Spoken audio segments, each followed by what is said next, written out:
আসসালামু আলাইকুম। আজকে আমরা দেখব মাইক্রোসফট ওয়ার্ড 2007-এর যে ওয়ার্ড সফটওয়্যার আছে সেখানে হোম ট্যাবের আন্ডারে যে স্টাইল আছে, আমরা আজকে স্টাইল দেখব। আচ্ছা, স্টাইল হচ্ছে এখানে বিভিন্ন ধরনের আমাদের স্টাইল আছে। 1 2 3 4 5 6 7 8 16 17 18 19 রকমের আছে। তারপর আমরা নতুন স্টাইলে সেভ করতে পারি, আমার স্টাইল আরো চেঞ্জ করতে পারি, বাড়াইতে পারি। তো ঠিক আছে, আমরা দেখি একটু। আমাদের এটা হচ্ছে লেখা, আমি লিখলাম, আমি একটা পেজে এরকম ভাবে অনেকগুলো লেখা লিখলাম। আমি দেখতে পাচ্ছি একটা লাইন থেকে আরেকটা লাইনের দূরত্বটা কি কম। যদি মনে করি যে আমি এই দূরত্বটা চেঞ্জ করব, বাড়াবো, তাহলে আমি এটা সিলেক্ট করে এখানে এই যে এই স্টাইল দিলে কি হচ্ছে, লেখাটা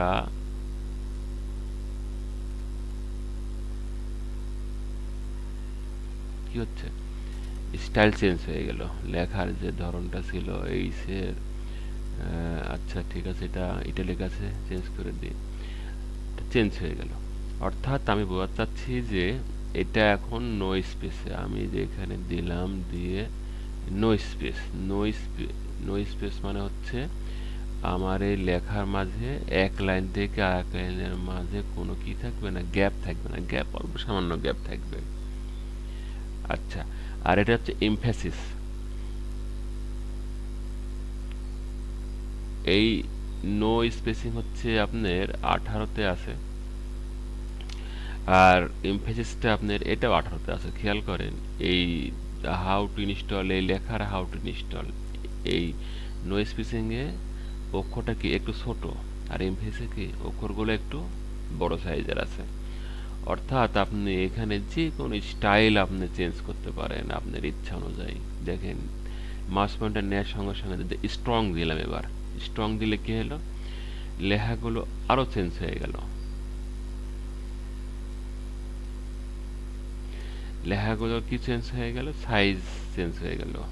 আপনারা এইভাবে এখানে যা আছে আপনারা এইগুলো সব অ্যাপ্লাই করতে পারবেন, যেটা আপনার পছন্দ হয়। যে হেডিং 1 2 3 আছে, 4 আছে, টাইটেল, দেখেন টাইটেল অপশনে ক্লিক করলাম, দেখেন টাইটেল অপশনে ক্লিক করার সঙ্গে সঙ্গে এক লাইন থেকে আমার আর এক লাইনের দূরত্ব কতটুকু বেড়ে গেল, এই যে নাম্বার 1 নাম্বার 2 লাইন।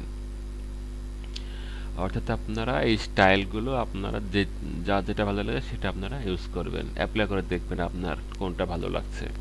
তো আপনি যখন অনেক লেখা লিখবেন তখন নো স্পেসিং ইউজ করবেন, তাহলে কি হবে, একটা পেজে অনেকগুলো লেখা আসবে। যদি মনে করেন যে আমার স্পেসটা বাড়ানোর দরকার, তাহলে আপনারা সিলেক্ট করবেন, এই লাইনগুলো সিলেক্ট করে এই যে এখানে ক্লিক করবেন, করে এই যে লাইনের মাঝে আপনি স্পেসটা বাড়িয়ে দিতে পারবেন। দেখেন লাইনের মাঝে স্পেসটা বেড়ে গেল। নো স্পেসিং মানে 1 পয়েন্ট থাকবে, ঠিক আছে।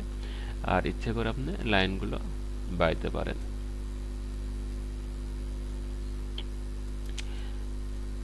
আচ্ছা, তারপরে আছে আমাদের হেডিং। হেডিং মানে হচ্ছে আমি এটা সিলেক্ট করলাম, করে আমার যেখানে 4টা হেডিং আছে, হেডিং 1 দিলে একরকম হবে, হেডিং 2 দিলে আরেক রকম, দেখতে পাচ্ছেন চেঞ্জ হয়ে যাচ্ছে, 3 দিলে, 4 দিলে, হ্যাঁ, আপনার যে হেডিংটা পছন্দ আপনি সেই হেডিংটা দিতে পারেন। অর্থাৎ আমরা যখন একটা পেজে যখন লিখি তখন সবার উপরে যে লেখাটা থাকে, মনে করেন এটা মাইক্রোসফট অফিস ওয়ার্ড 2007, এইটা মনে করেন আমি হেডিং 4 দিলাম, দেখেন চেঞ্জ হয়ে গেল। তারপর দেখেন হেডিং 5 আছে, আরো চেঞ্জ হয়ে গেল। আপনারা ইচ্ছা অনুযায়ী চেঞ্জ করতে পারবেন। তো চেঞ্জ হওয়ার পরে যদি মনে করেন আমি এখানে ফন্টটা চেঞ্জ করে দেবো, ট্যাম নিউ রোমান্সে দেবো বা অন্য কোনো ফন্টে দেবো, ফন্টটা ছোট বড় করতে পারবেন। আচ্ছা, এবার আমরা দেখবো এই যে এখানে একটা বাটন আছে ড্রপ ডাউন, এখানে ক্লিক করে দেখতে পাবেন যে save selection as a new quick style. মনে করেন আমি একটা স্টাইল তৈরি করলাম, এটার কথা বলি আমি এই লেখাগুলো একটা কালার দেব। দেখেন না, খেয়াল করেন, এটা কিন্তু হেডিং 4-এ আছে, আমি চেঞ্জ করতেছি, কালার দিলাম ওকে, তারপরে ইটালিক করলাম, বোল্ড করলাম, আন্ডারলাইন দিলাম ইত্যাদি। ইচ্ছা মতো চেঞ্জ করে আমি এইটাকে সেভ করতে পারি। এই যে ড্রপ ডাউনে ক্লিক করবেন, ক্লিক করে এই যে save selection as a new quick style, আমি সেভ করে এটার নাম দিলাম কি, স্টাইল 2 দিলাম। স্টাইল 2 নামে সেভ করলাম। এই দেখেন স্টাইল 2 নামে সেভ হয়ে গেল। অর্থাৎ আমি নেক্সট টাইমে, পরবর্তী টাইমে তো মনে করি যে আমি আমার এই স্টাইলটা আমি ওই পেজে আবার ইউজ করব, তখন শুধু এটা ওটা সিলেক্ট করতে হবে। এটা সিলেক্ট করলাম, করে আমি আমার স্টাইল 2তে ক্লিক করলাম। দেখেন আমার স্টাইল 2 অটো হয়ে গেল। অর্থাৎ আপনি এখানে নতুন স্টাইল আপনি তৈরি করতে পারবেন। কিভাবে তৈরি করতে পারবেন? আগে আপনি লেখাগুলোর কি করবেন, কালার, সাইজ ইত্যাদি চেঞ্জ করে তারপর এখানে ড্রপ ডাউনে ক্লিক করে save selection as a new quick style click করলে সেভ অপশন আসবে। আপনি কি নাম দিবেন, এখানে আপনি রিনেম করতে পারবেন, রিনেম দিয়ে সেভ করে নেবেন। আচ্ছা, তারপরে আছে ক্লিয়ার ফরম্যাটিং। এখন আমি এই যে লেখাগুলোকে বিভিন্ন ডিজাইন করলাম, এখন আমি চাচ্ছি যে এর কোনো ডিজাইন থাকবে না, একবারে নর্মাল থাকবে। কোনো, যেমন দেখেন এখানে সবার আন্ডারলাইন আছে, এগুলো ইটালিক আছে, বোল্ড আছে। তো মনে করছি এটা আমি কোনো কিছু রাখবো না, কোনো কিছু রাখবো। তাহলে কি করবো, আমি ড্রপ ডাউনে ক্লিক করে ক্লিয়ার ফরম্যাটিং। দেখেন ক্লিয়ার করার সঙ্গে সঙ্গে আমার ওই কালারিং, ইটালিক, বোল্ড সব হারাই গেছে, নর্মালে চলে আসছে। আমার লেখাগুলো কোথায় চলে আসছে, নর্মাল স্টাইলে আসছে। যদি মনে করি এটা নর্মালি খেয়াল করেন অনেকগুলো গ্যাপ এক লাইন থেকে আর এক লাইনে, যেমন আমি এত গ্যাপ আমি রাখতে চাচ্ছি না, তাহলে আমি কী করবো, নো স্পেসিং। নো স্পেসিংয়ে ক্লিক করলে দেখেন গ্যাপগুলো কী হবে, অনেকটাই কমে যাবে।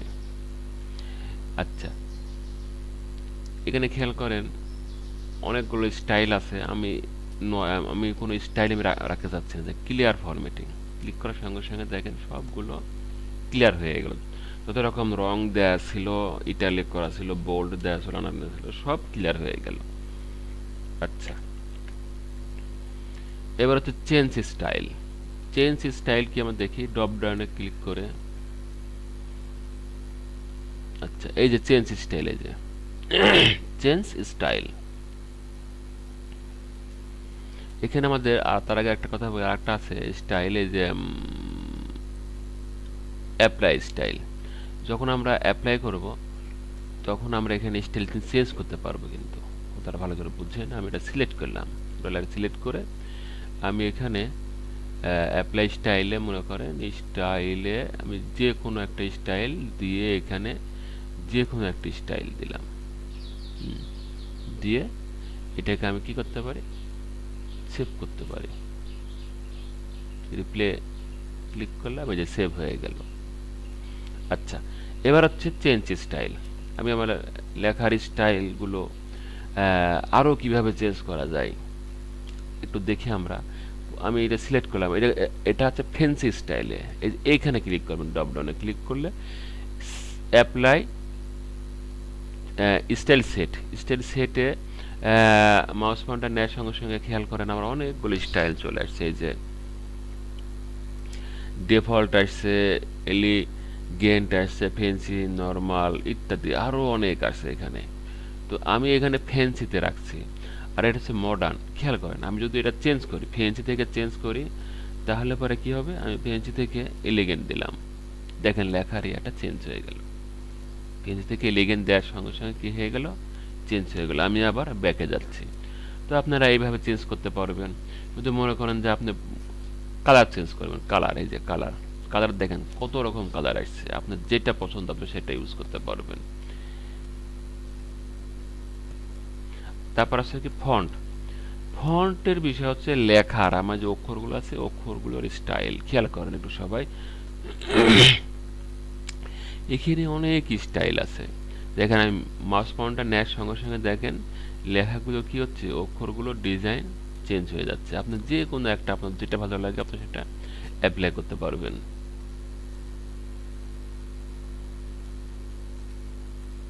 আচ্ছা, এবার আসছে ফাইন্ড। ফাইন্ড মানে হচ্ছে খোঁজা, ফাইন্ড মানে হচ্ছে